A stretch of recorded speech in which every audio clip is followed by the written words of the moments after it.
is it's pushing the indoctrination. It's also turning kids against their parents because they know if you look at what Karl Marx talks about, you look at kind of those tenets of Marxism, you've got to break down the societal units in order to get your agenda across. So there's attacks on religion. You see the attacks on Christianity. You see the attacks on Judaism, right? It's to break down those societal bonds.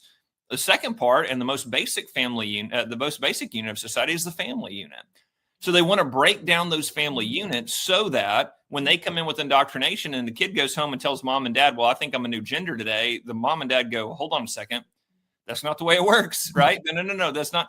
Well, remember, they've already conditioned the kid to believe if you believe that, if you're a conservative, if you have just a traditional mindset of what 99.99% of people believe just like 15 years ago, you're evil. You're a fascist.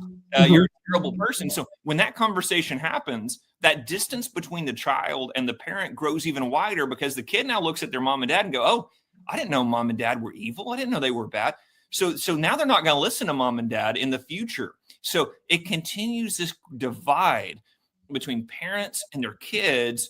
And again, that's very intentional because that leads to a very opening for them to continue to indoctrinate their kids without that parental support, without the kids wanting to go back to their parents. And again, any good teacher would tell you that you want to do the opposite, right? As a teacher, I was always encouraging mom, dad, I want you to see everything we're doing. I want you to be as involved as, but you want to email me every day? That's great. Let's talk every day because the more involved you are, the better off your kid's going to be. So I want questions. I want you to see what I'm doing. And again, that's where the transparency part is so key. In Oklahoma, we had the unions fight against us. And we just said, hey, we want to make every option available for parents. Why is that a bad thing? But again, it tells you the motive. They want it hidden. They want to keep it from parents so that they can continue to push this agenda.